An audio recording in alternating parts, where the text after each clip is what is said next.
Guys hello, এই যে আমি বাড়াচ্ছি। আজকে কোচিংয়ে যেতে হবে, ব্যাগ গোছাবো। এবার সব বই, যে ক্লাস 10-এ পড়ি আমি, সব বই, জীবনবিজ্ঞান, গণিত শুরু করি, ইংরেজি চালু করি, বাংলা লেবো, বাংলা, ভূগোল,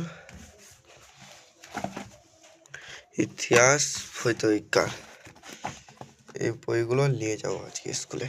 আজকে কোচিংয়ে নিয়ে যাবো।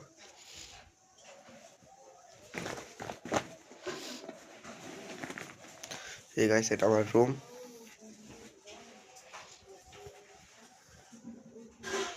এই রুমটা আমার গাইস আছে, এখানে আমি থাকি। আর এই যে আমি, কেমন লাগছে কমেন্টে বলো।